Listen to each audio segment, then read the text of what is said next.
नमस्कार मेरे प्यारे बच्चों, कैसे हो आप सभी लोग।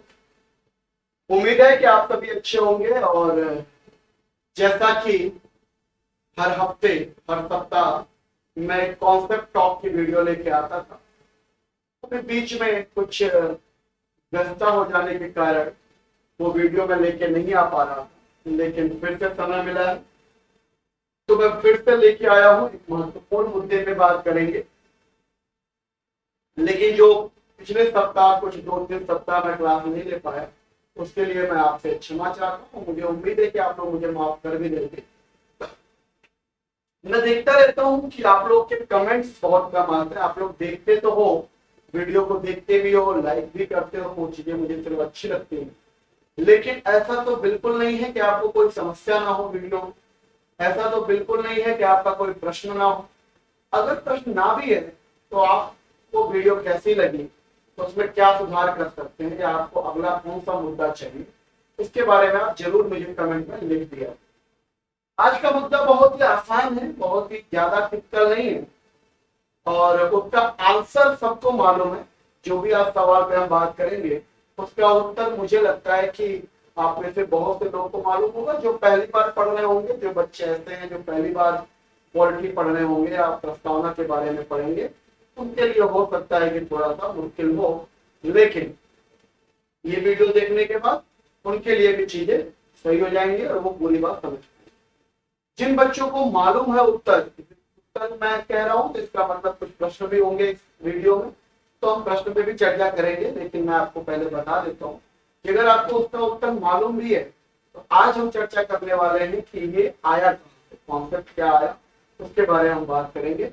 प्रस्तावना जो आप देख रहे होंगे, भारत का संविधान उद्देशिका, भारत और ये है भारत का संविधान का प्रस्तावना, जिसके ऊपर हम बात करने वाले हैं कि प्रस्तावना क्या है, कैसे है, और प्रस्तावना से जुड़े जो विवाद है उनके ऊपर, या प्रस्तावना से जुड़े जो सवाल होते हैं, और जो बच्चे पीसीएस या आईएएस के मेंस की तैयारी कर रहे हैं, जिन्हें लिखना होता है तो वो कैसे लिख सकते हैं, उन सब चीजों पर चर्चा करने वाले।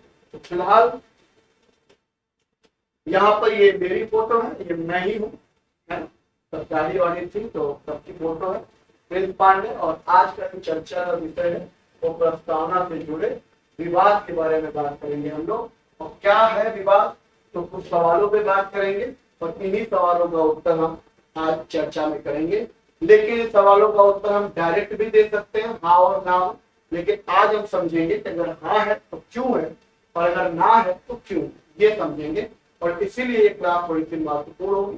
बहुत लंबी मैं नहीं चाहता हूँ क्लास बहुत लंबी हो, और इसका कोई और भाग नहीं होगा। एक ही भाग में हम सिमटने का प्रयास करेंगे, लेकिन उम्मीद ये रहेगी और कोशिश ये रहेगी कि आपको पूरी बातें बहुत ही अच्छे से, भली बातें समझा दी जाए, जिससे आप कहीं पे भी अगर बैठे हो तो आप अपनी बात रख सके, अपना पक्ष रख सके और अपनी बातों को मजबूती से लिख सके। अगर आपको कहीं क्या सवाल होगा इस पर चर्चा करेंगे। क्या प्रस्तावना संविधान का भाग है, और अगर है, हाँ है तो क्यों है, कैसे आया भाग, अगर नहीं है तो फिर क्यों नहीं है, क्या कारण। दूसरा प्रश्न जो हम बात करेंगे, क्या प्रस्तावना में संशोधन हो सकता है। अगर हम बात करें तो जो महत्वपूर्ण दो प्रश्न है, एक तो ये इंपॉर्टेंट प्रश्न है और एक ये इंपॉर्टेंट प्रश्न है, ये दोनों महत्वपूर्ण है। क्या प्रस्तावना में संशोधन हो सकता है, और अगर हो सकता है तो कैसे हो सकता है, क्यों हो सकता है, अगर नहीं हो सकता है तो क्यों नहीं हो सकता है, उन दोनों चीजों पर हम चर्चा करेंगे। तीसरा सवाल है, क्या प्रस्तावना प्रवर्तनीय है। प्रवर्तनीय का मतलब अंग्रेजी में अगर हम कहें तो इनफोर्सिएबल, अंग्रेजी में अगर हम बात करें इनफोर्सिएबल, या कहीं कहीं पर होता है जस्टिफिएबल। ठीक है, प्रस्तावना प्रवर्तनीय है मतलब इसको अगर मोटा मोटा समझने का प्रयास करें तो क्या प्रस्तावना के आधार पर हम कोर्ट में केस कर सकते हैं, इसका मतलब ये है कि प्रस्तावना प्रवर्तनीय है। अगर हम इन दोनों चीजों को समझ लेते हैं तो तीसरे का उत्तर तो आप ऑटोमेटिक दे लेंगे। तो ये सवाल इतना महत्वपूर्ण नहीं है फिलहाल, वनडे एग्जाम के लिए तो है इंपॉर्टेंट, लेकिन अगर हम सिविल सर्विस की बात करें तो उतना महत्वपूर्ण नहीं है। लेकिन ये दोनों सवाल काफी महत्वपूर्ण है, और अगर इन दोनों सवालों पर हम चर्चा करते हैं तो ये सवाल ऑटोमेटिक आपको आंसर दे देगा। इसी के बारे में हम बात करेंगे। क्लियर है? यहां तक कोई समस्या किसी को? ठीक, तो आप यहां तक समझ गए होंगे कि आज हम क्या मुद्दा लेके आए हैं, किस तरीके से बात करने वाले हैं। तो चलिए देख लेते हैं। पहले ही सवाल पे है, क्या प्रस्तावना संविधान का भाग है? इसी पे हम चर्चा करेंगे आज। और अपने चर्चा की शुरुआत भी हम यही पे करने वाले हैं, क्या प्रस्तावना संविधान का भाग है या नहीं। देखिए, अगर हम बहुत ही साधारण तरीके से बात करें, प्रस्तावना को लेकर अगर हम बहुत ही सिंपल लैंग्वेज में बात करें, तो पहला सिर्फ संविधान के भाग का ये निकल के आता है। अगर हम संविधान के भाग के बारे में बात करें, तो संविधान में कुल 22 भाग थे, और अब कहा जाता है कि 25। इसमें भी बड़ा डिबेट है, 22 भाग या 25 भाग। तो इसके लिए यह है, मूलतः अगर संविधान की शुरुआत जो हुई थी उसमें 22 भाग थे, और आपको मालूम है कि बाद में भाग 7 को निकाल दिया गया, भाग 9 को हटा दिया गया। हालांकि बाद में भाग 9 वापस से जोड़ा गया, लेकिन प्रस्तावना जब बन रही, जब हमारा संविधान बना था, तो उस समय मूलतः उसमें कितने भाग थे? 22 भाग थे, जिसमें से भाग 7 और भाग 9 बाद में निकाला गया। तो ये तो रिमूव्ड भाग है, जिनको निकाल दिया गया, लेकिन कुछ भागों को ऐड किया गया। जो जो महत्वपूर्ण भाग ऐड हुए थे, अगर हम उनके बारे में बात करें, तो 4A जुड़ा था, भाग 4 में A जोड़ दिया गया था। उसके बाद भाग 9 में भी जोड़ा गया था, ठीक है, 14A जोड़ा गया था, 14 में A जोड़ दिया गया, भाग 9 जोड़ दिया गया था, ठीक है, भाग 9 में A जोड़ा गया था, भाग 9 में B जोड़ा गया था। तो कुल मिला के 2 भाग तो रिमूव कर दिए गए थे और 5 भागों को जोड़ दिया गया था, तो इसीलिए +3 और हो गया, तो कहा जाता है कि 25 भाग। लेकिन अगर ऐसे कहा जाए, तो भाग तो आज भी संविधान के अंदर आखिरी भाग 22 ही है, क्योंकि ये भाग के अंदर चीजें जोड़ी गई हैं। 4 का A जोड़ा गया, 14 का है, 9 भी जोड़ा गया। ऐसे तो मूलतः 22 भाग थे, उसमें कुछ रिमूव किया गया, अब ये है। ऐसे अगर संविधान को देखा जाए तो 22 ही भाग आज भी संविधान में है टोटल। इसमें बड़ा डिबेट रहता है कि 22 के 25, तो 22 ही भाग थे, 25 कर दिया गया है, लेकिन कहने के लिए कहा जाता है कि अब 25 भाग हो गए हैं। लेकिन अगर आप संविधान को पढ़ेंगे, संविधान को देखेंगे, जो आखिरी भाग संविधान का है वो भाग 22 ही है, लेकिन चूंकि इन भागों के अंदर कुछ चीजें जोड़ दी गई है, जिसकी वजह से टोटल अगर भाग काउंट किया जाए तो 25 भाग है ये। तो ये तो वो है, लेकिन सवाल यह है कि क्या प्रस्तावना भी इसके अंदर आता है? क्या भाग जितने 22 भाग या 25 भाग है, क्या इसके अंदर कोई भाग प्रस्तावना का भी है? तो क्या मतलब, एक सेंस ये बनता है, ठीक है, एक तो ये सेंस बनता है, सवाल ये भी है। लेकिन अगर हम बात करें तो इस सेंस का कोई मतलब नहीं है, ये इलॉजिकल सेंस, ठीक है। संविधान के इस भाग की बात नहीं हो रही है कि 22 भाग है कि 23 भाग है कि 25 भाग है। प्रस्तावना संविधान का भाग है कि नहीं? प्रस्तावना अगर मुख्यतः हम समझने का प्रयास करें तो आप देख रहे होंगे ये फोटो, ये क्या है, प्रस्तावना क्या है। जब आप संविधान लिखा गया तो संविधान के 26 नवंबर 1949 में जब हमारे संविधान सभा बैठी और जब फाइनल करने वाले थे, जब हस्ताक्षर करने वाले थे, उस समय उसी दिन एक प्रस्तावना लिखा गया, जैसे हम कह सकते हैं, अगर हम मोटा मोटा समझने का प्रयास करें तो उसका कवर पेज लिखा गया संविधान। संविधान के बाद एक मुख्यतः एक पेज जोड़ दिया गया प्रस्तावना, उसके बाद संविधान शुरू। तो लोग कहते हैं कि प्रस्तावना संविधान का भाग है कि नहीं। तो ये जो सेंस हमने बात करी है अभी, तो हम इस सेंस में बात नहीं करने वाले कि भाग 22 है कि भाग 23 है कि भाग 25 है, ये मुख्यतः मुद्दा नहीं है। मुद्दा जो है वो सेकंड वाला, मुद्दा जो है वो सेकंड वाला केस है। सेकंड सेंस इसका क्या है, जैसे मैं आपको अगर बताऊं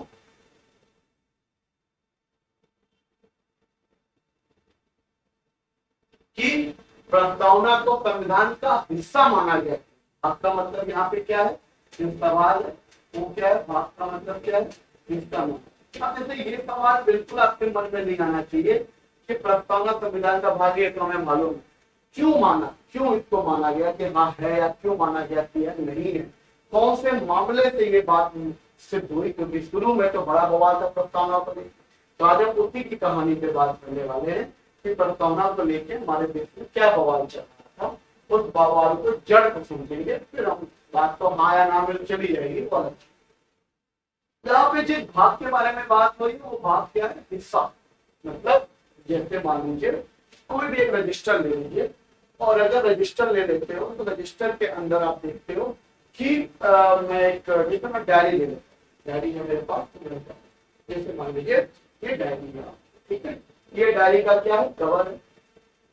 डायरी को जैसे मैंने ओपन किया तो एक ये मानचित्र बन के मान लीजिए आया। यहाँ पे आपको दिख रहा होगा, कैमरे के सामने मैं लगाता हूँ, ये मानचित्र बन के आया, और फिर यहाँ से चीजों को लिखा जाएगा, यहाँ पे लिखने की प्रक्रिया शुरू होती है।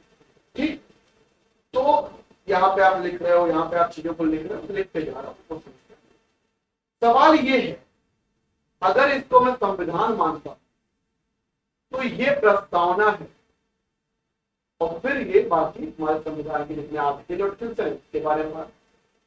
सवाल ये है, मुद्दा ये है कि क्या ये चीज भी इसी के अंदर आ रही है, क्या ये चीज इसी का हिस्सा है, या केवल 100 पीस में इसको दिया गया है, या इसको केवल इस तरीके से दे दिया गया है कि रजिस्टर की या डायरी की शोभा बढ़ाने के लिए किया गया। मुद्दा ये, सवाल ये, इसी पे बवाल। तो कुछ वर्ग ने माना कि नहीं, प्रस्तावना जो है वो संविधान का भाग है, और कुछ वर्ग ने माना कि नहीं, जो प्रस्तावना है वो संविधान का भाग नहीं। क्योंकि अगर हम बात करें, अगर ये चीज नहीं भी होती, अगर डायरी में ये वाली चीज नहीं भी होती तो भी ये डायरी लिखने के काम आता, तो भी हम डायरी में लिख सकते हैं। यहाँ पे कुछ भी होता तो भी हम डायरी में लिखते, वो अलग चीज है, इसकी कोई जरूरत हमें थी नहीं, लेकिन ये डाल दिया गया। तो जब डाल दिया गया तो सवाल ये है कि क्या ये इंपॉर्टेंट है कि नहीं है, मुद्दा ये है। कुछ लोगों ने कहा नहीं, ये तो केवल और केवल 100 पीस में डाल दिया गया था, प्रस्तावना ऐसा कुछ नहीं है। कुछ लोगों ने कहा नहीं, प्रस्तावना जो है वो इम्पोर्टेंट है, संविधान का भाग माना जाना चाहिए। तो क्या क्या मुद्दे पे, कौन कौन सा मुद्दा था उस पर बात करेंगे। तो इससे संबंधित जो कुछ महत्वपूर्ण मामले हैं, और इन सभी मामलों में सुप्रीम कोर्ट का जो रिव्यू है, यहां से हम क्लियर करेंगे। इन मामलों को देख कर हम क्लियर करेंगे कि प्रस्तावना को संविधान का भाग माना गया, और माना गया तो कब माना गया, सुप्रीम कोर्ट ने क्या तर्क दिए, नहीं माना गया तो क्यों नहीं माना गया, इसके ऊपर समझे। ये कुछ केस है, बेरुवाड़ी यूनियन केस 1960 में हुआ था, महत्वपूर्ण केसेस है। केशवानंद भारती मामला, ये तो मतलब बहुत ही इम्पोर्टेंट, अगर मैं इसको इम्पोर्टेंट लिखूं तो वेरी इम्पोर्टेंट रखूंगा। केशवानंद भारती केस का मामला 1973, मैंने इसके ऊपर पूरी एक वीडियो डाली है, जाके देख सकते हैं। एसआर बोमाई का मामला 1994 का, इस मामले के बारे में भी हम पढ़ेंगे। हालांकि पूरा मामला डिटेल में नहीं पढ़ना है, लेकिन हम मोटा मोटा समझेंगे कि ये मामला क्या था, और इसमें सुप्रीम कोर्ट ने क्या अपना ओपिनियन दिया, प्रस्तावना को लेकर क्या बात कही, उस बात को समझे। LIC ऑफ इंडिया मामला था 1995 में हुआ, सज्जन सिंह मामला और गोलकनाथ मामला 1967 और 65 में हुआ था। ये सारे मामलों पे हम लोग मोटा मोटा समझेंगे क्या था मामला। देखो किताबों में भी तो लिखी हुई बात है, ऐसा नहीं आप ये तो करते हैं किताबों में लिखिए, लेकिन किताबों में डायरेक्ट लिखा हुआ है सज्जन सिंह मामला में सुप्रीम कोर्ट ने ये बात कह दी, या सुप्रीम कोर्ट ने यह फैसला दे दिया। इसलिए मुझे किताब बहुत ज्यादा समझ में आती नहीं, किताब से पढ़ने के लिए मैं बहुत ज्यादा पेपर प्रक्षिप्त करता हूँ। जब तक आप समझेंगे नहीं, रूट को नहीं समझेंगे, जड़ को नहीं समझेंगे, तो उसको समझने के लिए आपको कई महत्वपूर्ण किताबों को देखना पड़ेगा, एक किताबों से काम नहीं चले। ऐसे में हम आपके पास वो बातें लेके आते हैं कि जो किताबों से हटके कुछ चीजें आपको मिले। तो हम इन सभी मामलों के बारे में एक एक करके बात करेंगे। इसमें से अगर हम महत्वपूर्ण मामलों के बारे में बात करें तो एक तो केशवानंद भारती जो मामला है वो वैसे भी बहुत महत्वपूर्ण मामला है, लेकिन प्रस्तावना के बारे में अगर हम बात करें और महत्वपूर्ण मामला तो एक तो बेरुवाड़ी यूनियन जो है, अगर हम बात करें तो ये भी बहुत ही ज्यादा इम्पोर्टेंट मामला है प्रस्तावना के संबंधित में। प्रस्तावना के संदर्भ में अगर बात करेंगे तो बेरुवाड़ी यूनियन भी बहुत इम्पोर्टेंट मामला है। एसआर बोमाई और LIC ऑफ इंडिया जो मामला था, ये दोनों जो मामला है ये भी थोड़े से है इंपॉर्टेंट, ऐसा नहीं है, मतलब इन दोनों को वेरी इंपॉर्टेंट कहेंगे, उनको इंपॉर्टेंट कहेंगे। और ये दोनों बहुत ही ज्यादा महत्वपूर्ण नहीं है, लाइट मामला, हल्का मामला, लेकिन फिर भी हम थोड़ा बहुत इनके बारे में पढ़ेंगे। तो जब आप इन मामलों के बारे में पढ़ोगे तो वहां पे आपको प्रस्तावना की बातें समझ में आएंगी और उन्हीं चीजों पे हम चर्चा करेंगे। चलिए पहला मामला हम उठाते हैं, बेलूबाड़ी यूनियन मामला 1907। पहले तो ये समझ लेते हैं कि बेलूबाड़ी मामला था, बहुत से लोगों को तो यही नहीं पता, लेकिन है बहुत महत्वपूर्ण मामला। कभी कभी इस मामले से भी सवाल बन जाता है कि ये मामला किस संदर्भ में था। ठीक है, ये मामला किस संदर्भ में था। फिलहाल मैं आपको बता दूं कि बेलूबाड़ी किसी आदमी का नाम नहीं था, बल्कि एक जगह का नाम था या स्थान का नाम था। और इस स्थान को लेके जो बवाल था वो ये था। ठीक, हम उसी बात को आप समझेंगे क्या हो। देखिए, अगर मान लीजिए दो देश हैं, अगर मान लीजिए दो कंट्री है, अगर उन कंट्री के बीच में जो बॉर्डर लाइन है वो ऐसे हो, तब तो आसान होता है। ये अपने बॉर्डर की सुरक्षा यहाँ पे कर रहे होंगे और ये अपने बॉर्डर की सुरक्षा यहाँ पे कर रहे होंगे, ये तो बहुत आसान है। लेकिन अगर किसी भी जगह का बॉर्डर इस तरीके से, इस तरीके से, और इस तरफ मान लीजिए इंडिया है, इस तरफ मान लीजिए पाकिस्तान, तो यहाँ पर अब बॉर्डर की देखरेख करना थोड़ा सा मुश्किल होगा। क्या कि कुछ हिस्सा कहीं ना कहीं भारत का हिस्सा पाकिस्तान में जाएगा ही, पाकिस्तान का हिस्सा कुछ ना कुछ भारत में जाएगा ही। कहीं ना कहीं इस तरीके से डिवीजन हुआ है, तो यहाँ का घर मान लो यहाँ पे एक मिनट था तो अमित पाकिस्तान में चला गया, इंडिया में रहेगा। तो इस तरीके की चीजें, इंडिया और पाकिस्तान का जब बंटवारा हुआ तो उसकी जो लाइनें थी, उसका जो बॉर्डर था वो कुछ इसी प्रकार से बनाया गया। और ये कौन सा बॉर्डर था बेटा? पूर्वी तरफ का, पूर्वी पाकिस्तान जिसे हम कहते हैं, जो आज का बांग्लादेश है, वहां की बात है, बात हम तो इस तरीके का केस होता था, तो कहीं ना कहीं प्रॉब्लम आती थी। तो इस केस से बचने के लिए ऐसा हुआ कि भारत और पाकिस्तान, इंडिया और पाकिस्तान ने क्या किया, इन दोनों देशों की सरकारों ने आपस में समझौता,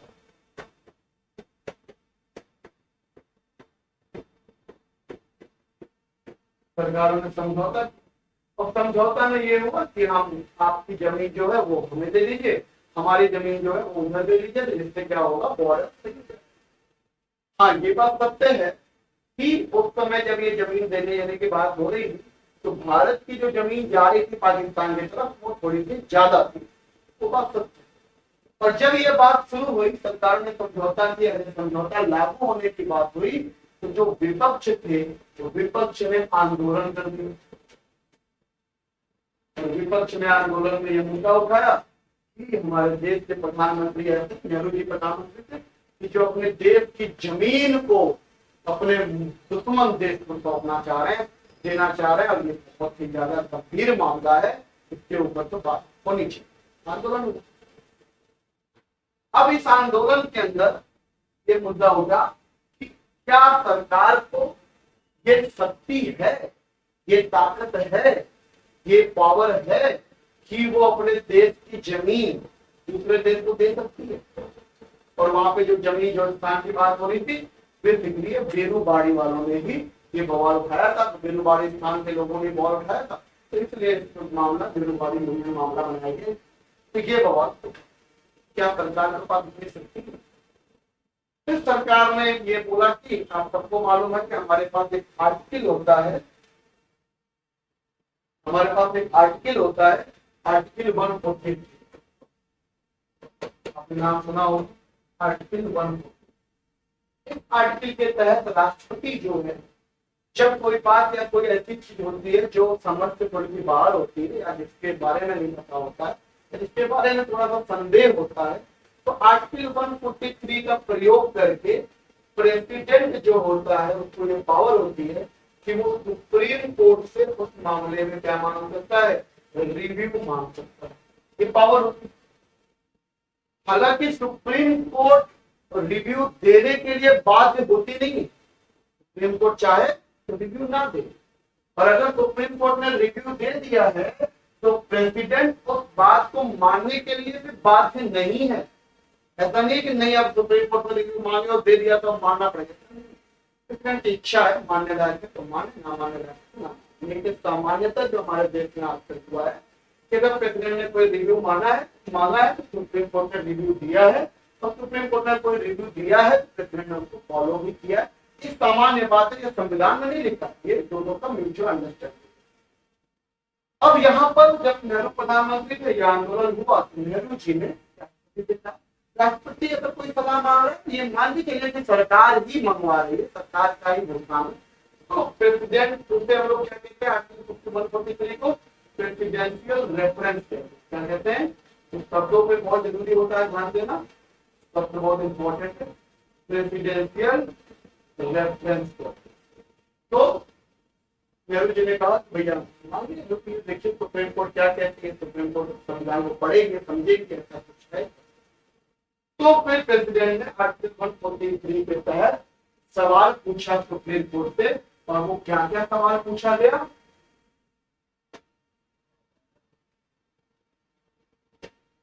तो क्या क्या सवाल पूछा गया, हम सवाल के बारे में बात करेंगे।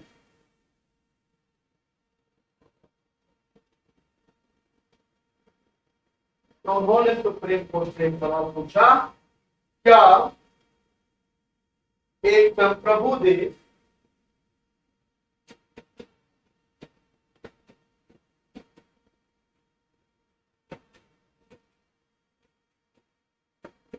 यह करने का अधिकार रखता है, ठीक है, क्या संप्रभु देश को यह करने का अधिकार है, रखता है। संप्रभु देश का मतलब स्वयं में प्रभु, मतलब जो सबसे सर्वोच्च हो, चाहे इंटरनल मामला हो चाहे एक्सटर्नल मामला हो, देश पे किसी और का फेयर नहीं होगा, वो देश खुद अपने इंटरनेशनल मामलों को समझते हैं। इसलिए इसने पूछा, एक सवाल ये पूछा गया। दूसरा सवाल ये पूछा गया, क्या ये करने के लिए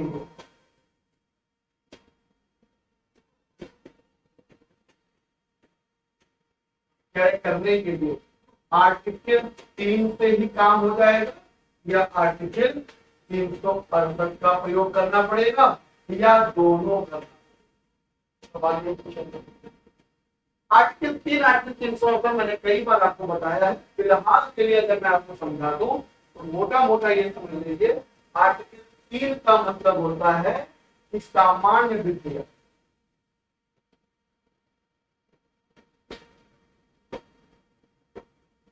सामान्य विधेयक जो सरकार चाहे वो सामान्य रूप से पास कर सकती है, लेकिन 368 के तहत होता है कि संविधान में संशोधन के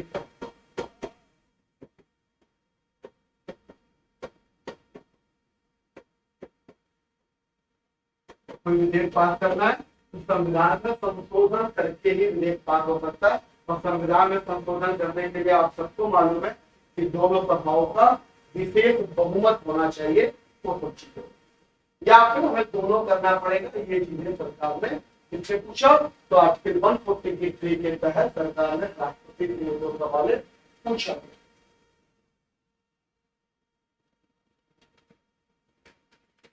ठीक है, और सुप्रीम कोर्ट ने जो रिव्यू दिया, सुप्रीम कोर्ट ने इसका आंसर दिया, क्या देश में करने का अधिकार है, बिल्कुल कर सकता है। और इस सवाल का उत्तर दिया कि आर्टिकल 3 का नहीं, आर्टिकल 368 का प्रयोग, या फिर आप दोनों का प्रयोग करके कर सकते हैं, आपकी मर्जी है, लेकिन आप कर।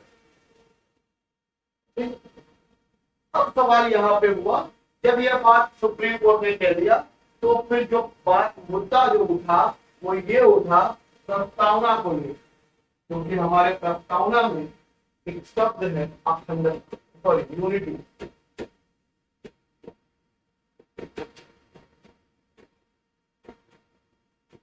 प्रस्तावना में एक शब्द है यूनिटी। जो विपक्ष वाले थे, जो विपक्ष के लोग थे, उन्होंने कहा तो फिर प्रस्तावना में हमारी यूनिटी लिखा, एकता लिखा हुआ है, तो ये तो एकता के खिलाफ हो जाएगा, तो कैसे कर सकते हैं। तो जो सरकारी वकील थे, जो सरकार का पक्ष था, सरकार ने कहा कि अगर आप प्रस्तावना की बात करते हैं तो प्रस्तावना में ये भी लिखा है कि भारत एक संप्रभु राज्य है, और संप्रभु राज्य का मतलब हो गया कि भारत के पास सारी पावर, वो अपने इंटरनल और एक्सटर्नल किसी की जमीन ले भी सकता है, किसी की जमीन ले भी सकता है, क्योंकि वो स्वयं में प्रभु है। हालांकि सुप्रीम कोर्ट ने बेरुबारी केस में यह बात सिद्ध कर दी, विपक्ष के इस मुद्दे पे यह कहते हुए इस फाइल को क्लोज कर दिया कि प्रस्तावना जो है वो संविधान का भाग नहीं।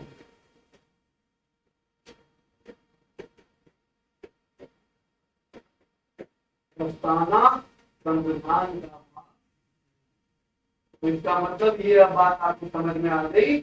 1960 तक का मामला अगर आप देखें तो प्रस्तावना जो है वो संविधान का भाग नहीं है।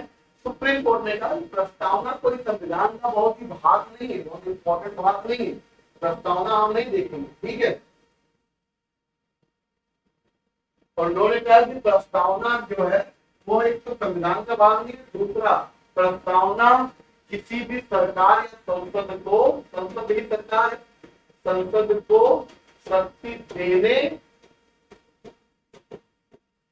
या कम करने का अधिकार नहीं रखती। मतलब प्रस्तावना के आधार पर हम ये नहीं कह सकते कि संसद को इस चीज की शक्ति है या नहीं। कुल मिला के मोटा मोटा ये था कि सुप्रीम कोर्ट ने यह बात एकदम क्लियर कर दी थी बेरोजगारी होने मामले में कि प्रस्तावना का कोई बहुत रोल नहीं है, प्रस्तावना बहुत इंपॉर्टेंट नहीं है हमारे संविधान का। प्रस्तावना बस एक आधार है जो हमारे संविधान के ऊपर लगा दिया गया है, ठीक है। और प्रस्तावना केवल और केवल क्या है तो समझ लीजिएगा। इन्होंने कहा प्रस्तावना संविधान का भाग नहीं है, उन्होंने कहा प्रस्तावना के आधार पर संसद को शक्ति देने या कम करने का कोई मतलब नहीं है। और इन्होंने कहा प्रस्तावना जो है वो केवल और केवल क्या है, प्रस्तावना केवल और केवल क्या है, संविधान सभा के लोगों को समझने का आधार। मतलब यदि कल को कोई प्रॉब्लम आ जाती है तो हम प्रस्तावना के माध्यम से समझ सकते हैं कि संविधान सभा के जो मेंबर्स थे उनका आधार क्या था सोचने का, उनकी मेंटेलिटी क्या थी, वो किस आधार पर, अगर मतलब वो आज होते तो वो क्या निर्णय लेते, तो इसी चीज को चेक करने के लिए हम प्रस्तावना का पेपर करेंगे। अदरवाइज प्रस्तावना is not too much clear. यहाँ तक बात समझ में आती। तो बेरुबारी मामले तक अगर हम बात करें तो प्रस्तावना जो है वो संविधान का भाग नहीं है।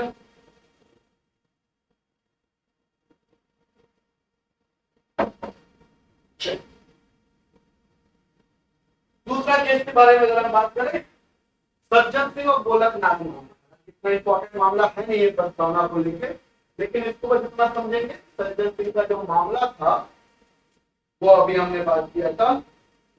ये मामला बेसिकली 9th शेड्यूल को देखिए, और जितने भी मामले दिक्कत आए वो सब के सब 9th शेड्यूल को लेकर हुआ है। हुआ क्या था कि सरकार शुरू में लैंड रिफॉर्म एक्ट लेके आ रही,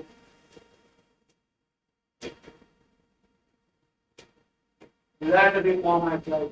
इसी के तहत सरकार ने क्या किया, लैंड सीलिंग एक्ट लेके, लैंड सीलिंग एक्ट मतलब लैंड सीलिंग एक्ट का मतलब था कि एक मिनिमम अमाउंट तय कर दिया गया कि इस अमाउंट तक किसी के पास अगर जमीन है तो ठीक है, तो उसके बाद अगर है तो उसको जमीन को हम रख देंगे, सरकार किसी लोग भी काम नहीं करेंगे।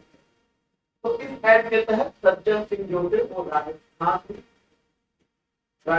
की गवर्नमेंट के खिलाफ केस कर दिए, और गोलकनाथ जो थे वो पंजाब के लोग थे, उन्होंने पंजाब के सरकार पे केस कर दिया कि ये गलत है। और चूंकि सरकार ने क्या किया था, जो ये लैंड रिफॉर्म का एक्ट लाए थे इसको इन्होंने भर के कहाँ डाल दिया, एक 9th शेड्यूल बनाया। हमारे संविधान में कितने शेड्यूल थे, 8 शेड्यूल थे, लेकिन नेहरू जी ने क्या किया, 9th शेड्यूल बना दिया। और 9th शेड्यूल के अंदर ये कहवा दिया कि इसके अंदर अगर कोई चीज है तो वो जुडिशियल रिव्यू के अंदर नहीं जाएगा, मतलब कोई भी कोर्ट उस पर जांच नहीं कर। तो फिर सज्जन सिंह का जो मामला आया और जो इनका मामला आया, ठीक है। और ये 9th शेड्यूल जो है कब बनाया गया था, तो याद रखना 17th अमेंडमेंट किया, 17th अमेंडमेंट 1964 में ही 9th शेड्यूल ला दिया गया था, ठीक है। तो ये केस हुआ, हालांकि सज्जन सिंह भी केस हार चुके थे और बुलंदनाथ भी केस उस समय हार गए थे। वो मुद्दा नहीं है, मुद्दे पे हम बात कर चुके हैं। मुद्दा ये है कि प्रस्तावना पे जिक्र क्या हुआ। तो कहीं ना कहीं जब यहाँ पे बात हुई थी, तो जब ये केस चल रहा था तो यहाँ भी प्रस्तावना का जिक्र हुआ था। देखिए, जब आप किसी सुप्रीम कोर्ट में कोई मामला जाता है, तो ठीक, सुप्रीम कोर्ट में केवल एक ही जज नहीं बैठता, 2-3 जज भी बैठते, 4 जज भी बैठते हैं और प्राइम और नंबर पे जज बैठते हैं फैसला। तो उस समय मान लीजिए 3 जज बैठे हैं, तो जो 2 जज कहेंगे वही फैसला मानना है। लेकिन यहाँ पे तीनों जज को अपना रिव्यू देना मानता है। तो यहाँ पर अगर मान लो ये वाला जज अपना फैसला देता है, तो वो फैसला माना तो नहीं जाएगा, लेकिन उस फैसले को बात के लिए कंसीडर करने के लिए रख लिया जाता है। और इसको हम लोग कहते हैं ऑबिटार डिक्टा। क्या कहते हैं? ऑबिटार डिक्टा। इस पर याद रखना, ऑबिटार डिक्टा। ऑबिटार डिक्टा का मतलब क्या होता है कि आपने कोई फैसला नहीं दिया है, आप जज तो हैं, जज ने कोई फैसला मतलब फैसला दिया भी हो तो मान तो हो नहीं सकता, क्योंकि मेजॉरिटी जहां रहेगी वही मान होगा। लेकिन उस जज की जो बात होगी वो ऑर्बिटर डिक्टा के रूप में मानी जाएगी, अच्छी रहेगी बाद में कभी कंसीडर करने के लिए। तो कहा जाता है कि सज्जन सिंह और गोलकनाथ मामला में ऑर्बिटर डिक्टा ये आया था, जज ने ये कहा था कि प्रस्तावना ही हमारे संविधान का महत्वपूर्ण अंग है। प्रस्तावना हमारे संविधान का क्या है? महत्वपूर्ण अंग है, उसको इग्नोर नहीं कर। कोई फैसला तो था नहीं, जजमेंट तो था नहीं, इसलिए अभी भी बेजुबानी होने वाला ही फैसला चल रहा था, प्रस्तावना को संविधान का भाग नहीं था। लेकिन ये जो केस था ये बहुत ही ज्यादा इम्पोर्टेंट केस है और हर एक फील्ड के लिए इम्पोर्टेंट है। संविधान संशोधन के लिए भी इम्पोर्टेंट है और संविधान प्रस्तावना के लिए भी इम्पोर्टेंट है। केशवानंद भारती केस के बारे में, हालांकि यह केस भी 9th शेड्यूल के ही खिलाफ था। और केशवानंद भारती के बारे में अगर बात करें तो अभी 2020 में ये मृत्यु हुई है। ये केरल के एक मठों के सबसे बड़े पद पे सर्वोच्च पद। अब केरल में लैंड रिफॉर्म एक्ट आ गया। जब केरल में लैंड रिफॉर्म एक्ट आ गया तो इस एक्ट के तहत क्या हुआ, इनके मठ की, इनके आश्रम की बहुत सी जमीनें लैंड रिफॉर्म एक्ट के अंतर्गत आ गई जो सरकार के कब्जे में जा रही। तो इन्होंने और ये केरल लैंड रिफॉर्म एक्ट को कहां डाल दिया गया था? 9th शेड्यूल में डाल दिया गया। तो अब जब 9वीं शेड्यूल में डाल दिया गया तो इसका मतलब अब कोई जांच वांच तो हो नहीं सकता है, कोई भी कार्रवाई उस पर नहीं हो सकती। ठीक है। और जो केरल लैंड रिफॉर्म एक्ट जो 9th शेड्यूल में गया, ये कौन सा अमेंडमेंट था? 29वां अमेंडमेंट करके इसको डाल दिया गया। तो फिर केशवानंद ने क्या किया? सुप्रीम कोर्ट में केस कर दिया। हालांकि जो केस था वो तो ये था कि इन्होंने आर्टिकल 368 का प्रयोग किया कैसे, और केस मुद्दा यही था कि इन्होंने कैसे ये मतलब कर सकता है, सरकार को क्या इतनी पावर है कि वो जो चाहे संशोधन करके सबको 9th शेड्यूल में डाल देगी। उसको ये पावर कम करने के लिए बात हुई थी। आर्टिकल वो एक डिटेल में आप चाहते मेरे केशवानंद भारती वाली वीडियो देख लीजिएगा, पड़ी हुई है। वो आर्टिकल 368 और आर्टिकल 13 को लेकर लड़ाई थी। लेकिन हम यहाँ पे चूंकि आज का रेफरेंस प्रस्तावना है तो हम प्रस्तावना को लेकर आज की चर्चा बात करें। आज तक की अगर हम बात करें, आज तक का सबसे ज्यादा, आज तक की सबसे ज्यादा जजों की जो बेंच बैठी है, आज तक की मैं बात कर रहा हूं, तो आप 1900 आप 2021 तक की भी बात मानो। आज तक की सबसे ज्यादा जजों की जो बेंच बैठी थी वो केशवानंद भारती केस में बैठी थी। कितने जज बैठे थे? 13 जज। इसका मतलब मैं ये ऐसा इसलिए कह रहा हूँ, देखिए जब अगर एक बात मोदी मोदी सोचिए कि अगर सुप्रीम कोर्ट ने कोई फैसला दे, मान लीजिए सुप्रीम कोर्ट है, सुप्रीम कोर्ट में मान लीजिए 5 जज है, 5 जज है, और यहाँ पर मेजॉरिटी से कोई फैसला आ गया। अब इसी फैसले को यदि बदलना या इस फैसले के अलावा इस फैसले को चेंज करना या इस फैसले के विरोध में कोई फैसला देना हो, तो अब जब अगली बार सुप्रीम कोर्ट बैठेगी तो याद रखना वो 5 नहीं बैठेगी, 1 2 3 4 5 6 7 या 5 से अधिक बैठेगी। और जब 5 से अधिक बेंच बैठकर कोई फैसला लेगी तब ये फैसला निरस्त हो जाएगा और ये फैसला मानेगा। मेरी बात समझना, सुप्रीम कोर्ट के अगर किसी फैसले को फेल करना हो तो अगली बार जब सुप्रीम कोर्ट की बेंच बैठेगी उसमें पिछले वाले फैसले में जितने जज बैठे थे उससे ज्यादा जज होने चाहिए, तब वो फैसला बदल सकते। तो इसका मतलब मैं ये बात इसलिए बता रहा हूँ क्योंकि केशवानंद भारती केस में कितने जज बैठे थे, 13 जज बैठे। तो केशवानंद भारती केस में सबसे ज्यादा संख्या में जज बैठे, आज तक इतनी संख्या में जज नहीं बैठे। इसका मतलब क्या है कि उस केस में अगर सुप्रीम कोर्ट ने कोई फैसला कर दिया है तो फैसला आज तक मान्य होगा, क्योंकि उससे ज्यादा जज बैठे। अब कभी अगर ऐसा हो कि 15 जज बैठे और वो फैसला हटाए तब जाके वो फैसला बदलेगा, अदरवाइज नहीं बदलेगा। तो केशवानंद भारती केस में जब ये लड़ाई हुई, जब ये केस हुआ तो उसमें 13 जजों की बेंच बैठी थी। हालांकि केशवानंद केस हार गए थे,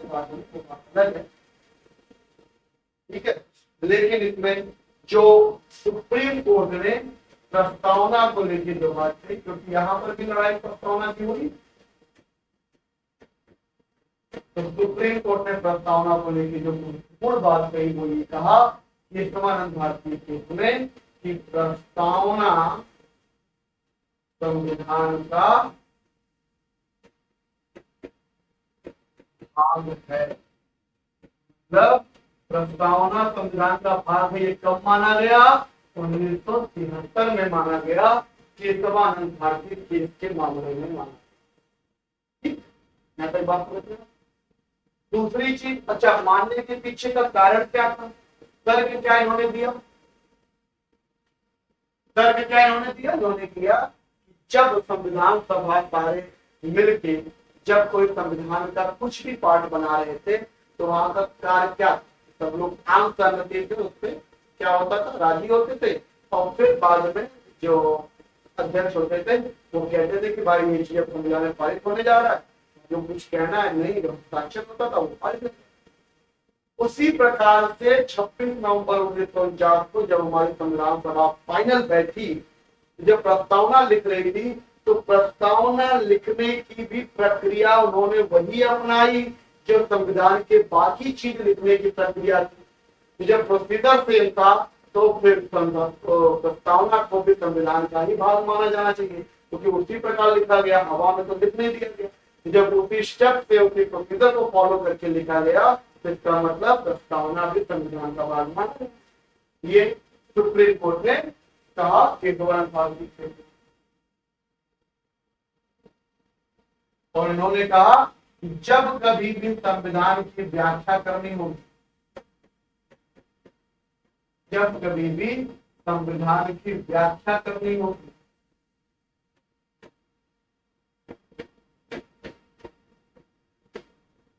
व्याख्या करने के लिए प्रस्तावना प्रेफर किया जाएगा। ठीक है, संविधान की व्याख्या करने के लिए क्या किया जाएगा? प्रस्तावना को प्रेफर किया जाएगा। ये बात सुप्रीम कोर्ट ने साफ साफ इसमें कही।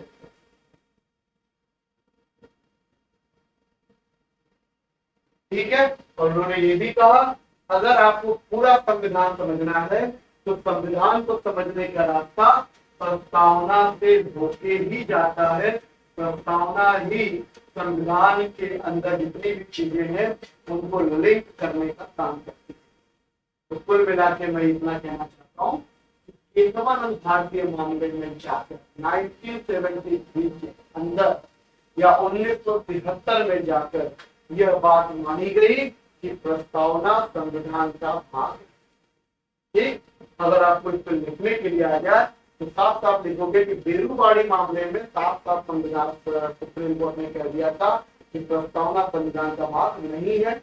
हाँ, सज्जन सिंह और गोरखनाथ मामले में ऑबिटर डेटा आया था कि हाँ प्रस्तावना को माना जा सकता है इम्पोर्टेंट, लेकिन फाइनली 1973 में केतवन भारतीय केस में यह बात मानी गई कि प्रस्तावना संविधान का भाग।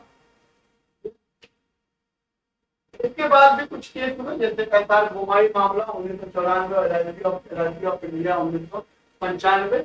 ये मामला आप 1994-95 ईयर देख रहे होंगे तो आप समझ सकते होंगे, बहुत करीब का मामला, बहुत क्या मामला है इसको भी समझेंगे हम लोग। बात यहाँ तक जितनी बता रहा हूँ क्लियर हो रही है तो कमेंट करके बेटा जरूर बताते रहना कैसी बात हो रही है, समझ में आ रहा है, इतना डिटेल में आपने कभी पॉलिटी पढ़ी है, इतना डिटेल में कभी आपको चीजें बताई गई है, तो अगर इस तरीके से बताई जा रही है जो तो बेहतर तरीके से आप पता।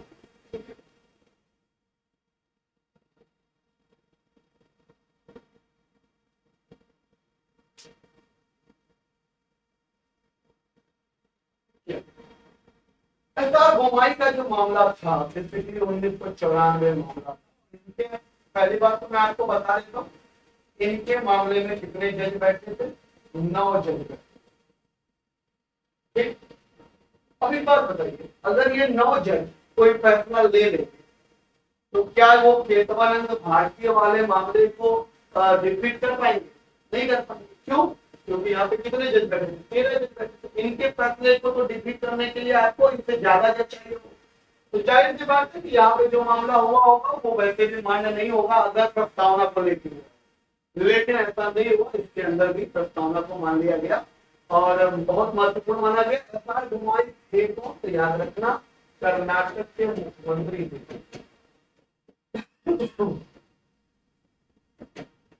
कर्नाटक के मुख्यमंत्री। और ये जो केस था वो किसके लिए था तो याद रखना आर्टिकल 356, बहुत इंपॉर्टेंट आर्टिकल है बेटा। और आर्टिकल 356 क्या है, राष्ट्रपति,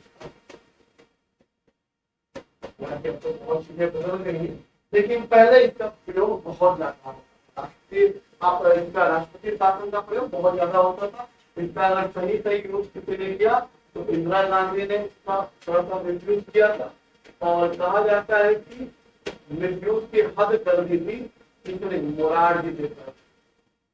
मोरारजी देसाई की जब गवर्नमेंट बनी तो उस समय जहां जहां भी कांग्रेस की गवर्नमेंट थी उसको रद्द करा के वहां पर उन्होंने क्या कर दिया, राष्ट्रपति शासन लगा।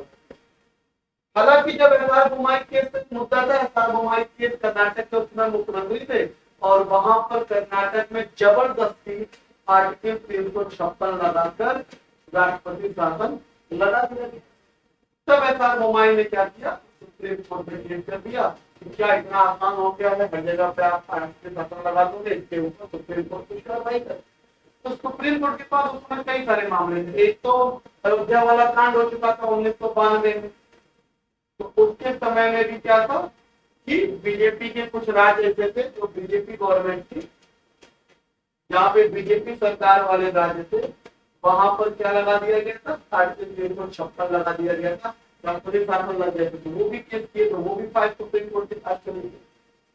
ऐसे और भी राज्य थे जहाँ पे जबरदस्ती आर्टिकल 356 लगा दिया गया, तो सारी फाइल सुप्रीम कोर्ट के पास गई, तो सुप्रीम कोर्ट ने वो सारी फाइलें देखी आर्टिकल 356 वाली, और वहां पर सुप्रीम कोर्ट ने क्या किया, सुप्रीम कोर्ट ने देख के बाद सारे उन्होंने क्या किया, उन्होंने एक शब्द निकाला। पहली बात तो उन्होंने कहा कि आर्टिकल 356 जो है, जो बीजेपी गवर्नमेंट बीजेपी राज्यों में लगी थी, जहां पर बीजेपी सरकार थी वहां पर तो ठीक, कोई समस्या नहीं है, क्योंकि उस समय मामला धर्म का चल रहा था और जब बात धर्मनिरपेक्ष की हो रही थी तो वहां पर लगा दिया।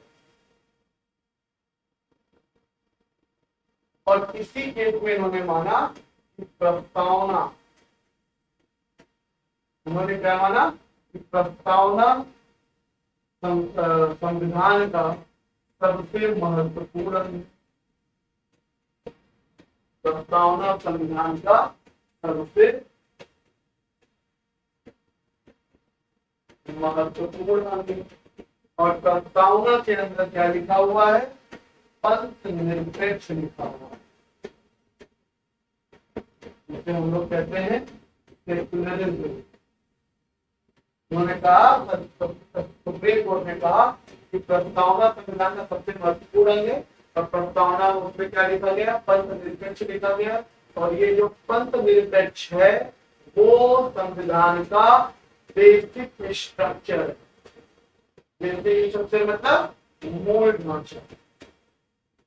और जब कभी भी कोई मूल ढांचा को हिलाने का काम करेगा तब आप वहां पर आर्टिकल 356 लगाएंगे। और चूंकि उस समय जो बीजेपी राज्य थी वो पंथ निरपेक्ष, अभी भी इनका है कि धर्म निरपेक्ष जबरदस्ती इंदिरा गांधी द्वारा डाला गया है, लेकिन ये सफेद झूठ, ऐसा नहीं है। हाँ, ये बात सही है कि प्रस्तावना के अंदर धर्म निरपेक्ष लिखवाने वाली इंदिरा गांधी थी, लेकिन वो केवल लिखवाने वाला मामला। क्योंकि अगर आप अपने संविधान को ध्यान से पढ़ेंगे तो आर्टिकल 24, 25, 26, 30 ये सारे आर्टिकल को अगर आप ध्यान से पढ़ेंगे तो आपको समझ में आएगा कि हमारा देश वैसे भी धर्म निरपेक्ष या पंथ निरपेक्ष, ठीक है। तो वो कहने की बात थी कि इंदिरा गांधी जबरदस्ती धर्म निरपेक्ष डलवाया था, धर्म निरपेक्ष हमारे राज्य कैसे दिए, वो आर्टिकल ही ऐसे दिए गए वहां पे, तो वहां से क्लियर हो जाएगा धर्म निरपेक्ष। फिलहाल तो बेसिक स्ट्रक्चर में मूल ढांचा, और अगर कोई किसी मूल ढांचे के खिलाफ कार्रवाई करेगा तो उस वहां पर आर्टिकल 356 लगाया जा सकता है। इसीलिए सरकार ने कहा कि बीजेपी राज्य में जो लगाया गया 356 वो बिल्कुल ठीक ठीक। तो यहां पर इस केस में ये समझ में आया, इन्होंने कहा कि प्रस्तावना के अंदर जो कुछ शब्द हैं, प्रस्तावना के कुछ शब्द जैसे यूनिटी हुआ, इंटीग्रिटी हुआ, अखंडता कहते या सेक्युलरिज्म हुआ, ये सारे के सारे क्या है, बेसिक स्ट्रक्चर से इंपॉर्टेंट होते हैं, क्योंकि मूल ढांचा है हमारे संविधान का। कुल मिलाकर अर्थात हमारे मामले में यह सिद्ध हो गया कि प्रस्तावना संविधान का केवल अंग ही नहीं है बल्कि महत्वपूर्ण अंग है। और प्रस्तावना के अंदर जो शब्द लिखे गए हैं वो केवल शब्द नहीं है बल्कि उसके अंदर जो कुछ शब्द हैं, कुछ की बात कर रहा हूं, कभी नहीं, कुछ शब्द जो है वो प्रस्ताव संविधान के मूल ढांचे के होते हैं। ठीक। LIC वाला जो मामला हुआ, अगर हम बात करें तो LIC का मामला भी क्या था, मैं आपको बता देता हूँ। LIC ऑफ इंडिया का मामला ये था 1995 LIC company, life insurance company, आप जानते होंगे। LIC कंपनी ने क्या किया, 1995 में LIC ने एक स्कीम निकाली, और ये जो स्कीम थी वो स्कीम केवल और केवल सरकारी नौकरी वाले व्यक्तियों के लिए थी, और कुछ स्पेशल प्राइवेट वालों के लिए। प्राइवेट जॉब में अगर कहीं अच्छी पोस्ट पे है किसी पे तभी आप ले सकते। तो वो स्कीम केवल इसके लिए थी, तो इस पे इनके ऊपर LIC पे केस हो गया, सुप्रीम कोर्ट पे एक केस चला गया कि ये समानता के अधिकार के खिलाफ,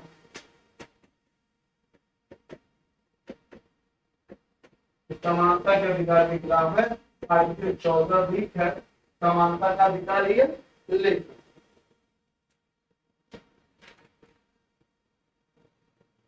ठीक है।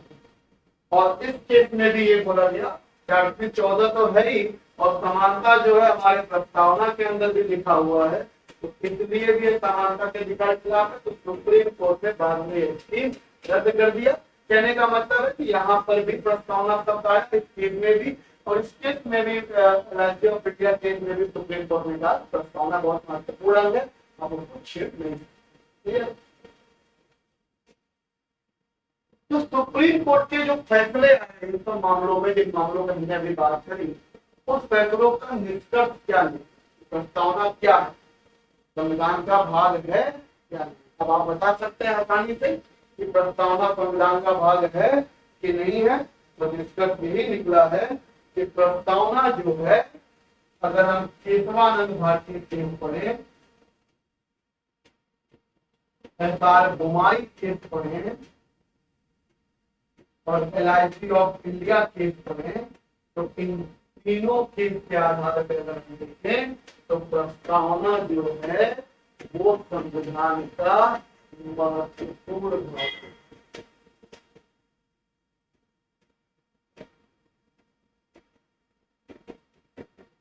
अगर आपसे कोई पूछे कि क्या प्रस्तावना संविधान का भाग है? आप कहोगे यस, संविधान का भाग है। कैसे है, कब से लागू हुआ? 1973 केशवानंद भारतीय टीम से प्रस्तावना को संविधान का भाग मान लिया। फिलहाल अगर कोई पूछे कि बेरूबाड़ी यूनियन के फैसले में प्रस्तावना को क्या माना गया, संविधान का भाग माना गया कि नहीं माना गया? तो नहीं माना गया।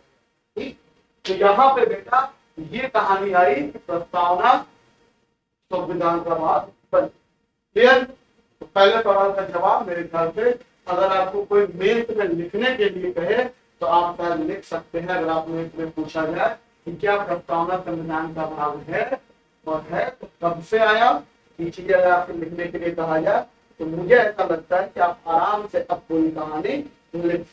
क्लियर हुआ? एक बार जरूर मुझे कमेंट करके बताइए कि आप लोगों को बातें समझ में आ रही हैं कि नहीं आ रही है, और अगर समझ में आ रही है तो कितनी आ रही है, कैसे आ रही है और क्लास कैसी लग रही है। आप ये बातें हमें लिख के जरूर अपने कमेंट में बता। ठीक है बेटा?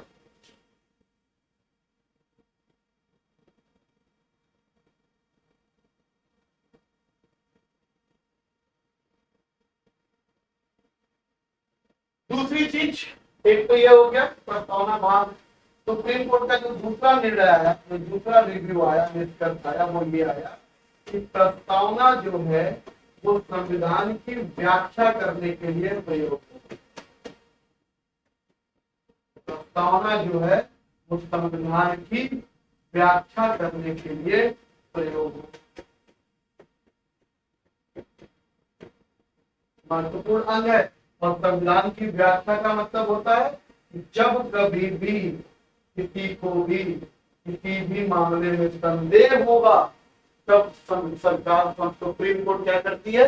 व्याख्या करती है। और व्याख्या करने के लिए किसका रेफरेंस लेगी? प्रस्तावना का रेफरेंस लेगी। या कभी कभी व्याख्या का मतलब होता है जब दो केस आपस में टकरा जाते हैं, टकराने पर तो उस केस का व्याख्या करना पड़ता है, तो उसके लिए भी संविधान तय करेगी। ठीक, अब सवाल ये है कि क्या हमारा जो केस है, दूसरा जो सवाल था जो बहुत ही महत्वपूर्ण सवाल था, ये तो संविधान फैसले का पहले सवाल का उत्तर हम लोग को मिल गया कि है, ठीक है, उसमें कोई समस्या नहीं है, प्रस्तावना संविधान का भाग है। एक और सवाल था प्रवर्तनीय भाग, याद आ रहा होगा मैंने 3 सवाल लिखवाए थे प्रवर्तनीय के लिए। तो सवाल इसका भी उत्तर यही मिल जाएगा कि रिपोर्टेबल है कि नहीं है या जस्टिफिएबल है कि नहीं है। तो इसका उत्तर है बेटा, जैसे आप डीपीएसपी जो, डीपीएसपी क्या है? Directive principle of state policy. DPSP जो है वो रिक्वायर्ड तो है, प्रत्येक राज्य को रिक्वायर्ड है, लेकिन आप इसके ऊपर सुप्रीम कोर्ट या हाई कोर्ट केस नहीं कर सकते। इसी प्रकार प्रस्तावना जो है वो महत्वपूर्ण तो है, लेकिन आप प्रस्तावना के आधार पे सुप्रीम कोर्ट या हाई कोर्ट आप जा नहीं सकते जज में। जैसे मूल अधिकार, अगर आपसे कोई पूछे कि मूल अधिकार परिवर्तनीय है कि नहीं है तो आप कहोगे जी बिल्कुल है, क्योंकि मूल अधिकार का हनन होता है तो आप तुरंत सुप्रीम कोर्ट जा सकते हैं और आप केस कर सकते हैं। लेकिन डीपीएसपी हुआ या प्रस्तावना हुआ तो ये प्रवर्तनीय नहीं है। हाँ, प्रस्तावना अकेले प्रवर्तनीय नहीं है, कुछ चीजें हैं, जैसे मान लीजिए प्रस्तावना में लिखा है समानता, और ये आर्टिकल 14 में भी लिखा हुआ है, तो आप आर्टिकल 14 के तहत जाके केस लड़ सकते हैं। लेकिन प्रस्तावना में समानता लिखा, इस पे जाके आप सुप्रीम कोर्ट में जाके केस नहीं कर सकते। क्लियर है? और डीपीएसपी पे आप केस नहीं कर सकते, ये बात कहाँ लिखी है? तो आर्टिकल 37 में जाके आप पढ़िए, हमने साफ साफ लिखा है कि यह प्रवर्तनीय है। क्या? तो क्या प्रस्ताव इन्फोर्सेबल है? तो आप लिखोगे नो, तो फिर जो प्रस्तावना है वो अप्रवर्तनीय है, प्रवर्तनीय नहीं। ठीक है? तो 1-2 सवालों का उत्तर आपको मिल गया।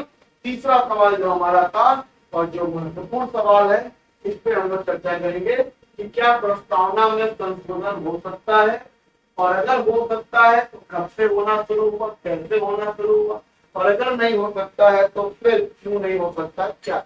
ठीक?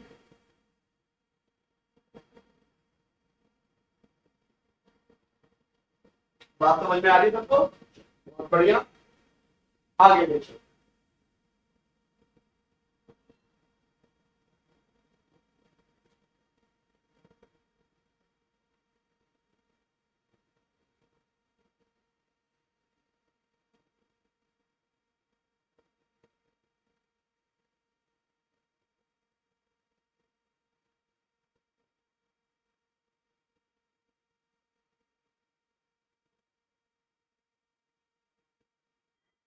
थोड़ा सा रुकेंगे बेटा, फिर हम लोग बात करते हैं, ठीक है, थोड़ा सा वेट कर लो।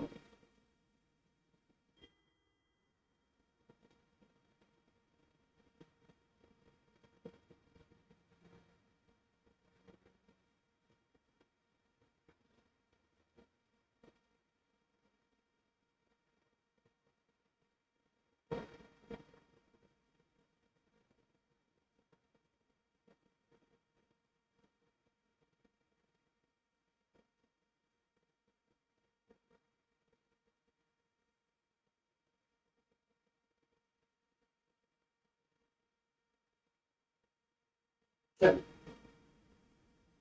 हाँ, क्या प्रस्तावना में संशोधन हो सकता है, इस मुद्दे पर हम लोग चर्चा करेंगे।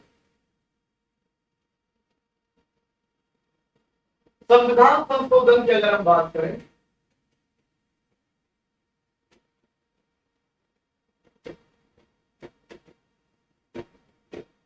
आर्टिकल 368, संविधान में दो तरीके का संशोधन होता है, एक सामान्य संशोधन होता है और एक विशेष। आर्टिकल 368 के तहत आप संविधान में संशोधन करते हैं, ये जनरल अंदर की बातें और है।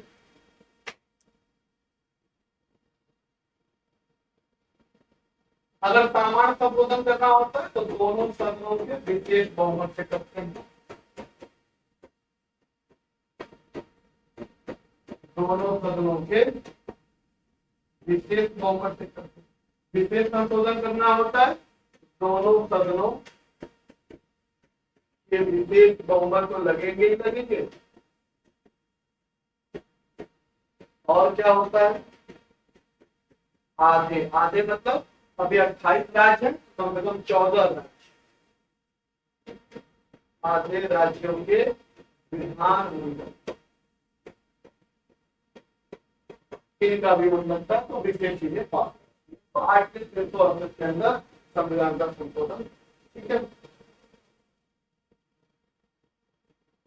अब कुछ लोग का कहना है कि संविधान में संशोधन नहीं हो सकता, यह बात कहीं लिखा ही नहीं,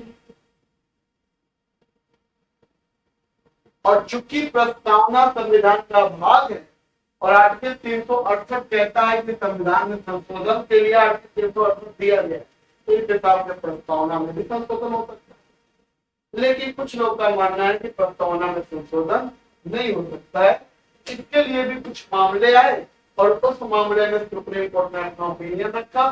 संशोधन को लेकर जो कुछ महत्वपूर्ण मामले हैं तो उसमें हम लोग यही मामला फिर से इम्पोर्टेंट है, बेरूबाड़ी यूनियन मामला, ये इम्पोर्टेंट। केशवानंद भारती वाला तो 21 तोपों की सलामी वाला मामला है, ये हमेशा इम्पोर्टेंट रहेगा। लेकिन इसमें हम लोग कुछ महत्वपूर्ण चीजें पढ़ने वाले हैं, 42वां संविधान संशोधन और 44वां संविधान संशोधन, ये थोड़ा सा इम्पोर्टेंट है और थोड़ा सा इम्पोर्टेंट मिल रहा के बारे में ये। इन सब पे हम लोग, इन सब मुद्दों पे हम लोग धीरे धीरे बात करेंगे और समझेंगे कि संविधान का संशोधन को लेकर क्या महत्वपूर्ण फैसले सुप्रीम कोर्ट के आए, और जो फैसले आएंगे कोई केस पे सुप्रीम कोर्ट अपना रिव्यू दे। अगर कोई केस ही ना हो तो सुप्रीम कोर्ट को क्या जा रहा है और किसी को क्या जा रहा है, लेकिन ये केस हुए होंगे, केस में ये मामला आया, संशोधन को लेकर मामला बंद, बेरूबाड़ी यूनियन।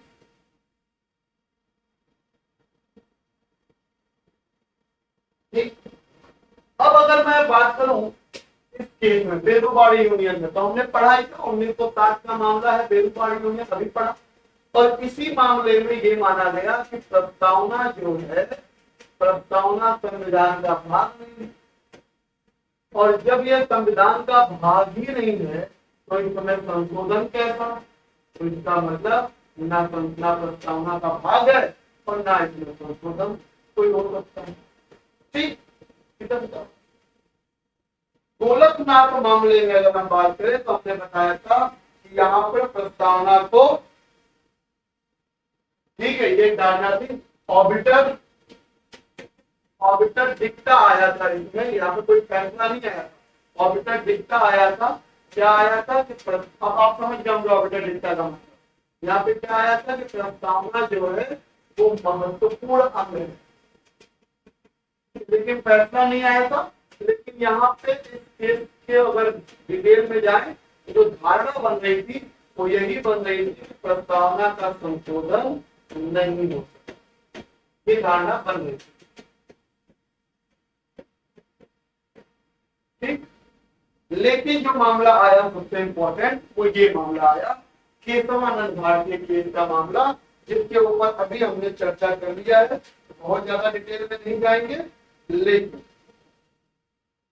यहां पर क्या हुआ, जब केशवानंद भारती केस हुआ तो जो केशवानंद के वकील थे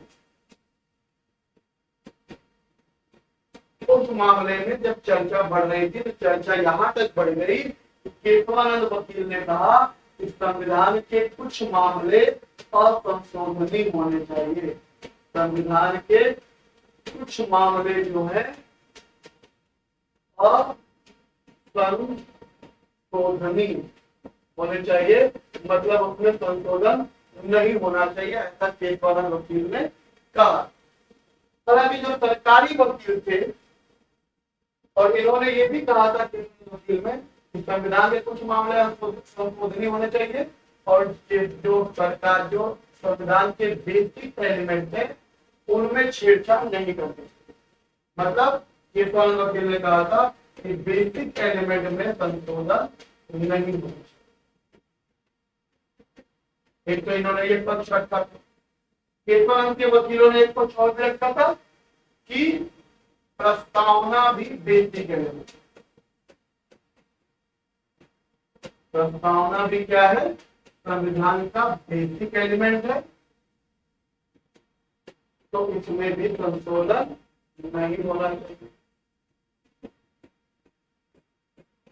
ये केशवानंद भारती केस में केशवानंद के जो वकील ने अपना पक्ष रखा था वो ये।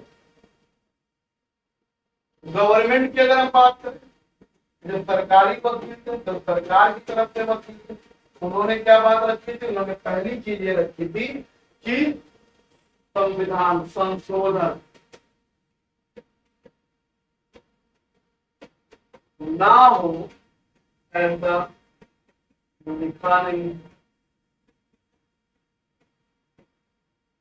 इनका ये मानना था कि अगर एक्ट 368 दिया गया है वो इसीलिए दिया गया है कि संविधान में संशोधन किया जा सकता। अगर कोई चीज असंशोधनीय है तो संविधान सभा को यह बात मेंशन कर देनी चाहिए थी, मतलब संविधान सभा खुद ये चाहती थी कि अगर वक्त पड़े और अगर हमसे भी लोग समझदार बने और अगर मामला आगे बढ़े तो अगर चाहे लोग तो उसमें संशोधन कर सकते। मतलब संविधान सभा को अगर ये संविधान सभा अगर ये चाहती कि संशोधन ना हो तो संविधान के अंदर किसी न किसी जगह पर ये बात जरूर लिखती कि भैया इन चीजों पे संशोधन मत करना, लेकिन ऐसा कहीं पर पूरे संविधान में नहीं है। तो इसीलिए ये वकील कह रहे हैं गवर्नमेंट की कि हमको लगता है कि संविधान सभा भी चाहती थी कि इसमें संशोधन होता रहे टाइम टू टाइम जैसी जैसी रिक्वायरमेंट है, तो संशोधन ना हो ऐसा लिखा नहीं है, इसीलिए हम संशोधन कर सकते हैं, ये बात उन्होंने लिखी। ठीक, और इनका जो दूसरा पक्ष बोलता ये था कि माना कि जो संविधान सभा के लोग थे तो बहुत ज्यादा पढ़े लिखे थे, बहुत ज्यादा शिक्षित वर्ग के थे, लेकिन इसका कतई मतलब ये नहीं है कि आज के लोग शिक्षित नहीं हो सकता है कि आज के लोग और भी ज्यादा शिक्षित हो, तो अगर वो लोग को संशोधन करना चाहते हैं तो उनको ये हक होना चाहिए, उनको यह अधिकार होना चाहिए। ये गवर्नमेंट वकील ने अपनी बात रखी, केशवानंद वकील ने अपनी बात रखी, सुप्रीम कोर्ट ने क्या कहा ये महत्व, सुप्रीम कोर्ट ने क्या कहा, अगर हम सुप्रीम कोर्ट के निर्णय की बात करें, सुप्रीम कोर्ट का निर्णय बहुत इंपॉर्टेंट था केशवानंद भारती केस के मामले में, और वही मामला जो है क्योंकि 13 जज का वो कैसा था, जाहिर सी बात है जब 13 जज बैठे हैं तो फैसला बहुत इंपॉर्टेंट होगा। पहली चीज इन्होंने कहा कि संसद संशोधन कर सकती है। पहली चीज उन्होंने अथॉरिटी दी, संसद चाहे तो संशोधन कर सकती है। इन्होंने लिखा संसद किसी भी भाग का संशोधन कर सकती है।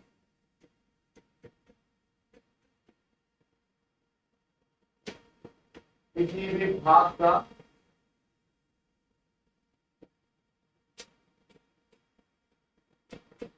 संशोधन कर सकती है।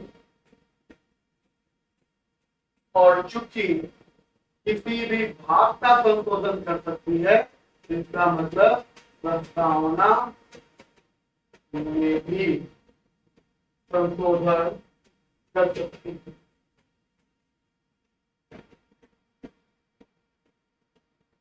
क्योंकि प्रस्तावना भी तो संविधान का भाग है। तीसरे में इन्होंने लिख दिया लेकिन, और जैसे ही लेकिन लिखा मामला गड़बड़ा। गवर्नमेंट ने कहा अब क्या बचा, लेकिन का मतलब क्या है, तो उन्होंने लिखा कि लेकिन बेसिक स्ट्रक्चर में या मूल ढांचे में संशोधन नहीं होता।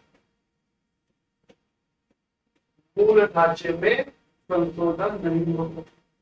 सरकारी वकील ने कहा ये कहाँ लिखा है, कैसे मानेंगे, क्या मूल ढांचा है। तो सुप्रीम कोर्ट ने कहा कि मूल ढांचा कहीं लिखा नहीं है, कि हम बताएंगे आपको, और हम आज ही सारे मूल ढांचा नहीं बताएंगे, हम समय समय आते आते आपको बताएंगे क्या चीजें मूल ढांचा है क्या नहीं है। अगर आप मूल ढांचे पर संशोधन करेंगे तो इसका मतलब आप संविधान की नींव को हिला रहे हैं, और जब नींव तोड़ दोगे तो इसका मतलब वो पुनर्लेखन हो जाएगा, तो अमेंडमेंट नहीं कहलाएगा। तो उन्होंने कहा लेकिन बेसिक स्ट्रक्चर मूल ढांचे में संशोधन नहीं कर सकते, और इन्होंने कहा कि जो सेक्युलर शब्द है वो मूल ढांचा है, ठीक है, आप उसमें नहीं कर सकते।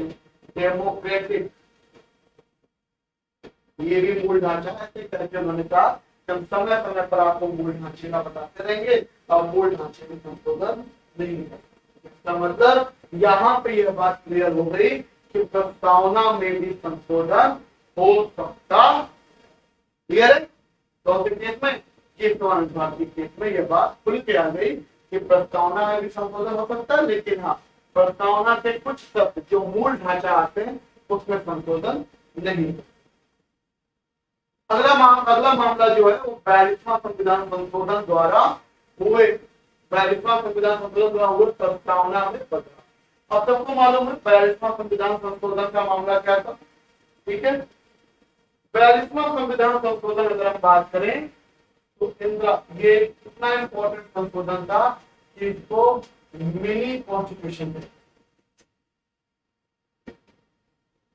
1976 में इंदिरा गांधी गवर्नमेंट इमरजेंसी लगी हुई है, और इंदिरा गांधी ने धड़ल्ले कई सारे संविधान संशोधन किए। कहा जाता है कि इतने संविधान संशोधन कर दिया, ऐसी ऐसी चीजें लिखवा दी संविधान में कि मतलब अब किसी का देश में कोई मतलब रह ही नहीं गया था सिवाय इंदिरा गांधी। यहां तक लिखवा दिया इन्होंने आर्टिकल 368 में ही लिखवा दिया कि संसद कुछ भी संशोधन कर सकती है।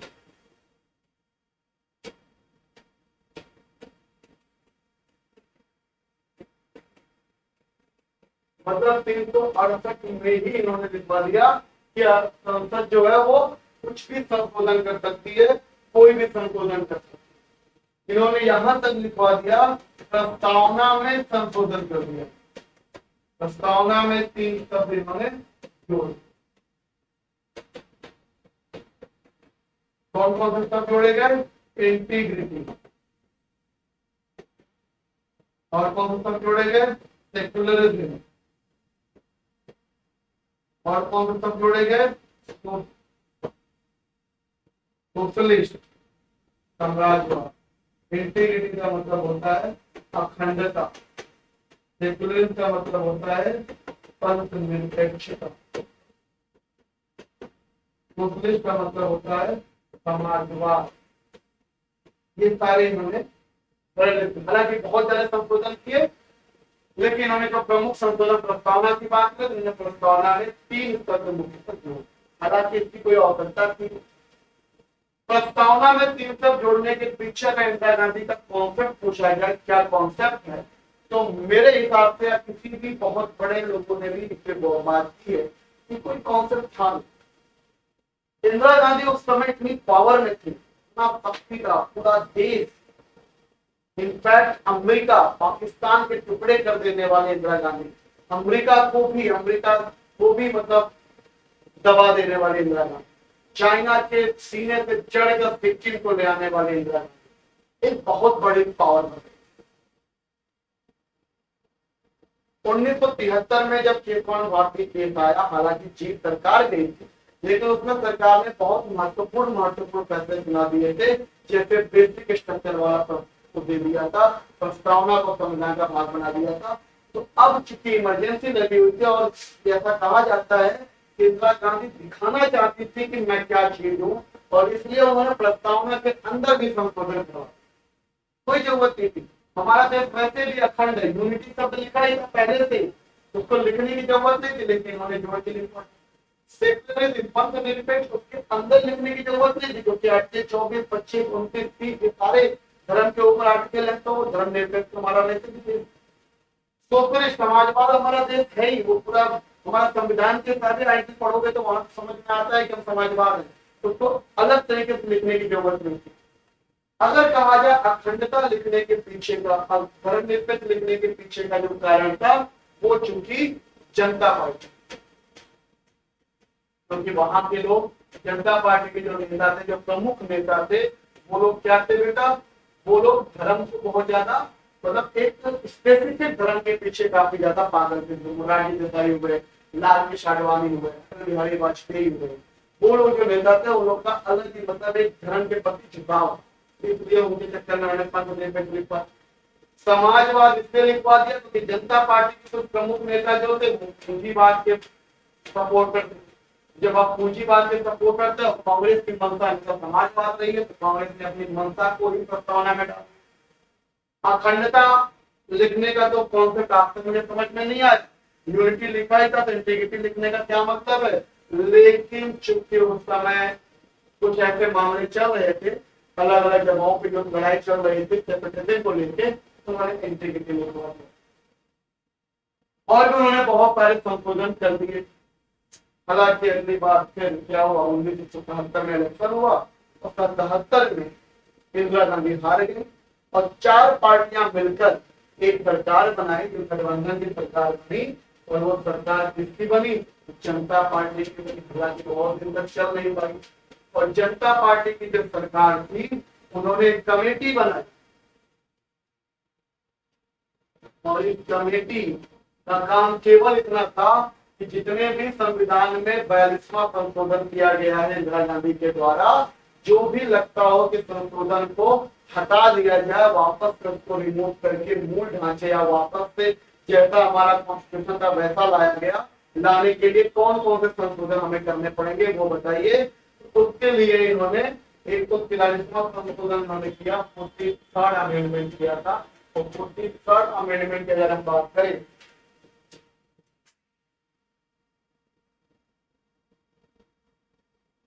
इन्होंने आर्टिकल 31D को रिमूव कर दिया,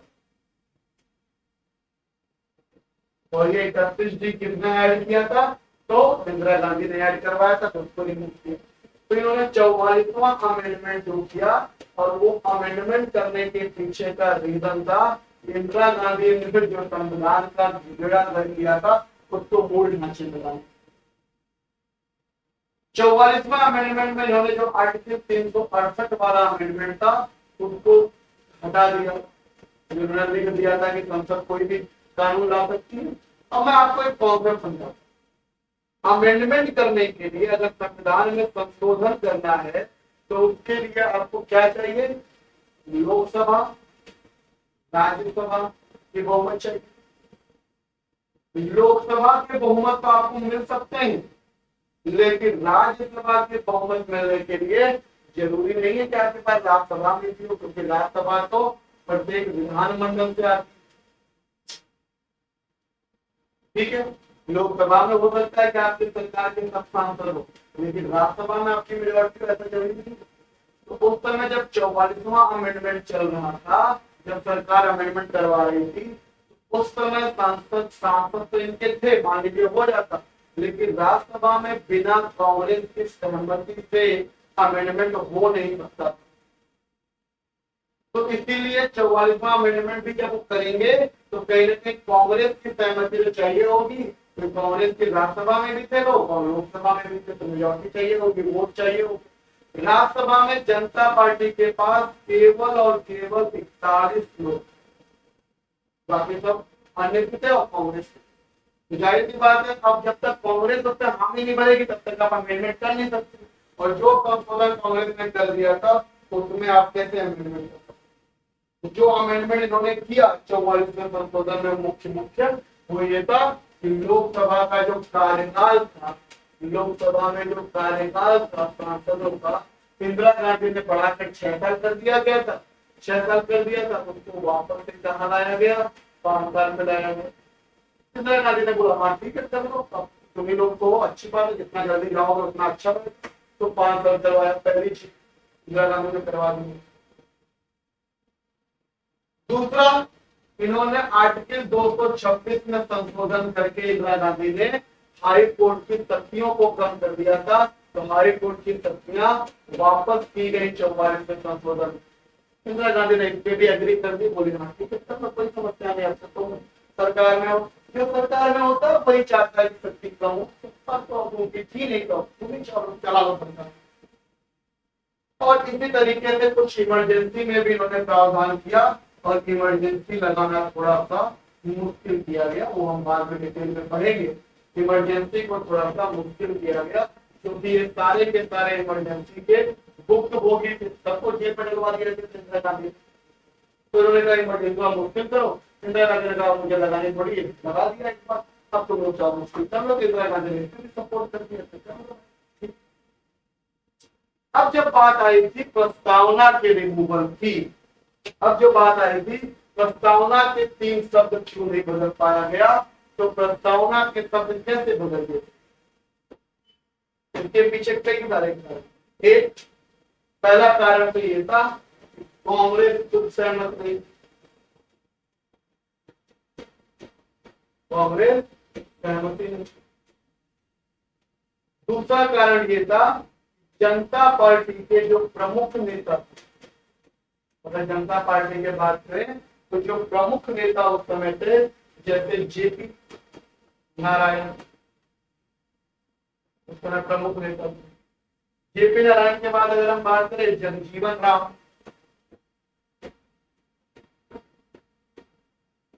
ये प्रमुख नेता थे। मोरारजी देसाई, ये तो प्रधानमंत्री थे, खैर काफी लड़ाई के बाद करे थे लेकिन बने। लाल कृष्ण आडवाणी, ये सूचना मंत्री थे उस समय। अटल बिहारी वाजपेयी, ये विदेश मंत्री थे उस समय, फॉरेन मिनिस्टर थे, सूचना मंत्री थे। ठीक, उस समय क्या था संविधान में कौन कौन से शब्द, इनकी पार्टी अगर चाहती तो क्या हटाना चाह रही थी, एक तो पंथ निरपेक्ष के ऊपर, ये जो पंथ निरपेक्ष या सेकुलर लिखवा दिया गया था, इस पे सबसे ज्यादा नाराज थे कौन, लाल कृष्ण आडवाणी और अटल बिहारी वाजपेयी। चूंकि जेपी नारायण भी समाजवाद नेता थे, तो इनको धर्मनिरपेक्ष कोई बहुत ज्यादा समस्या थी नहीं, और समाजवादी ये थे तो इनको सोशलिस्ट भी कोई ज्यादा दिक्कत नहीं थी। इंटीग्रिटी पे तो कोई कुछ नहीं बोल सकता, वो व्यक्तिगतता की बात तो कोई क्या पूछा बोल, जो दिक्कत थी वो समाजवाद और पंथ निरपेक्ष थी। तो चूंकि जेपी नारायण खुद समाजवादी नेता थे तो उनको दिक्कत नहीं। जगजीवन राम खुद समाजवादी नेता थे, ये भी समाजवादी नेता थे, और इनको भी धर्म को लेकर कोई झुकाव बहुत ज्यादा नहीं था। धर्म को लेकर का झुकाव उसी का था तो वो बीजेपी के प्रमुख नेता लालकृष्ण आडवाणी और अटल बिहारी वाजपेयी थे। मोरारजी देसाई 50-50 वाले केस, मतलब हो जाए तो ठीक है, ना हो जाए तो कोई दिक्कत नहीं है, संविधान में रहने ही तो क्या है। तो इसलिए एक तो कांग्रेस सहमति नहीं थी, सबसे बड़ा कारण तो यही था, और दूसरे इनके अंदर के ही लोगों को बहुत ज्यादा दिक्कत नहीं थी उस चीज से, इसलिए उन्होंने उसको बदलाव करने का बहुत ज्यादा जोर नहीं दिया। इसलिए प्रस्तावना के जो 3 शब्द है वो आज तक नहीं बदले, और वो हमारे प्रस्तावना में एज इट इज जुड़े हुए। क्लियर है बेटा, समझ में आया? अगला केस पढ़ लेते हैं, मिनर्वा मिल का केस है 1980 का। यह केस क्या था, इस केस को भी समझ लेते हैं। बहुत ही हल्का सा केस है, बहुत ज्यादा इंपॉर्टेंट तो नहीं है, लेकिन हाँ कुछ हद तक है, तो समझ लेते हैं। मिनर्वा मिल का केस क्या था।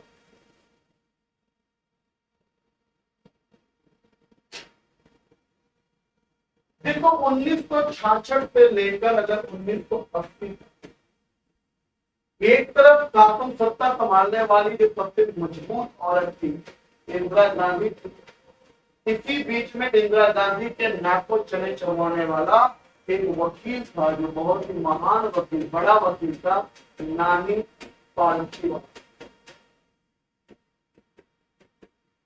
ठीक, सारे केस नानी पालकी वाला ही लड़े थे, जो सरकार के खिलाफ, चाहे वो कृपानंद हो, गोरखनाथ हो, सज्जन सिंह, सारे। जनता पार्टी की जब सरकार 1977 में बनी, 1977 में जब सरकार बनी, तो नानी पालकी वाला को यूएस का राजदूत बना के भेजा, यूएस के राजदूत बन गए। लेकिन चूंकि 1979 में ही यह सरकार गिर गई,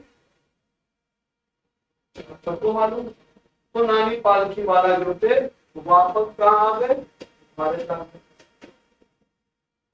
अब नानी पालकी वाला तो वापस भारत आ गया। नानी पालकी वाला एक केस ढूंढने में लगे थे, और वो केस इसलिए ढूंढ रहे थे क्योंकि वो चाह रहे थे कि ये जो संविधान संशोधन इंदिरा गांधी ने करवाया इतना सारा, उसको किसी न किसी तरीके से रिमूव कराया जाए।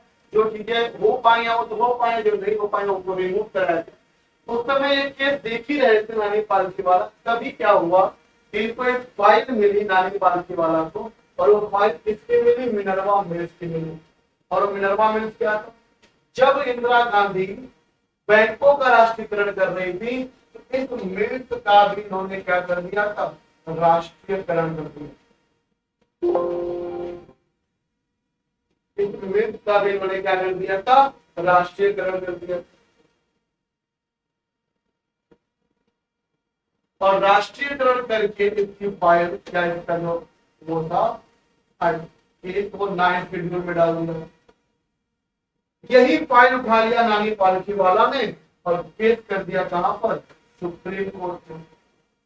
और जब यहां पर सुप्रीम कोर्ट ने केस, कानून को सुप्रीम कोर्ट ने केस किया, तो सुप्रीम कोर्ट ने क्या रिव्यू दिया वो समझते।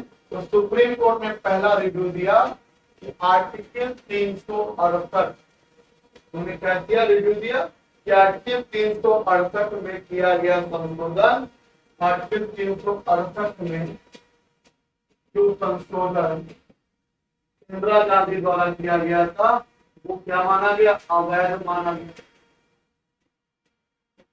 सुप्रीम कोर्ट ने एक तो ये निकाल दिया, जो आर्टिकल 368 में संशोधन किया गया था उसको अवैध मान लिया गया, वो संशोधन जीरो कर दिया गया एकदम। इसके साथ साथ इसी में सुप्रीम कोर्ट ने यह दिया कि प्रस्तावना के संशोधन बिल्कुल ठीक है, बिल्कुल ठीक है। क्यों, क्योंकि ये मूल ढांचे का संशोधन है,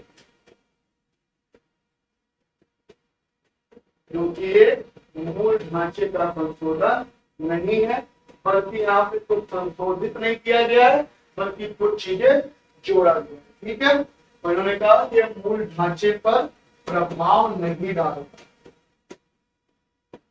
प्रभाव नहीं पड़ता। इस पे आप कर सकते हैं, ये मूल ढांचे पर कोई प्रभाव नहीं पड़ता।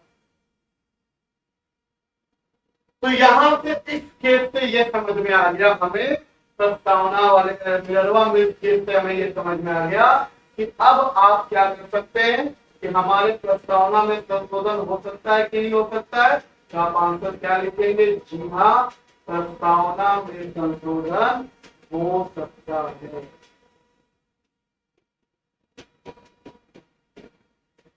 तो कहां पे संशोधन नहीं हो सकता है, याद रखिएगा, मूल ढांचे में बेसिक स्ट्रक्चर में संशोधन नहीं हो सकता है। ठीक है, और यहाँ पर इन्होंने निर्णय लिखा।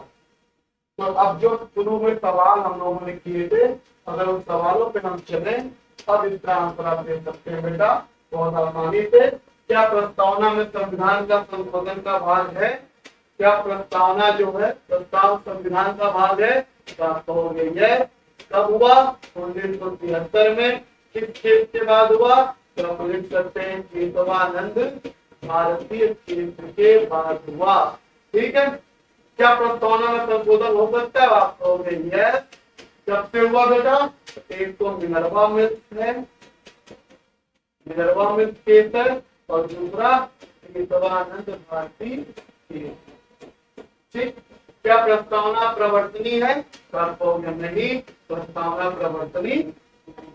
ठीक है बेटा, चलिए आपको हम अब यहाँ से आज के टॉपिक को खत्म करने के पहले आपको कुछ बता देते हैं कि रीजनिंग का आप अगर मुझसे पढ़ना चाहते हैं तो यूट्यूब पर 5 बजे डेली शाम को 5 बजे आपकी क्लास होती है। 5 बजे शाम को आप रीजनिंग पढ़ सकते हैं, हमारे साथ प्रैक्टिस कर सकते हैं। और ये पेट स्पेशल और साइंस स्पेशल के लिए बना है। रीजनिंग का पेट स्पेशल चैप्टर वाइज टॉपिक पढ़ना है तो रात में 11 बजे। ठीक है, तो thank you guys, all the best, love you. उम्मीद है कि आज की क्लास आपको अच्छी लगी। नमस्कार, सत श्री अकाल, आदाब, जय हिंद, जय।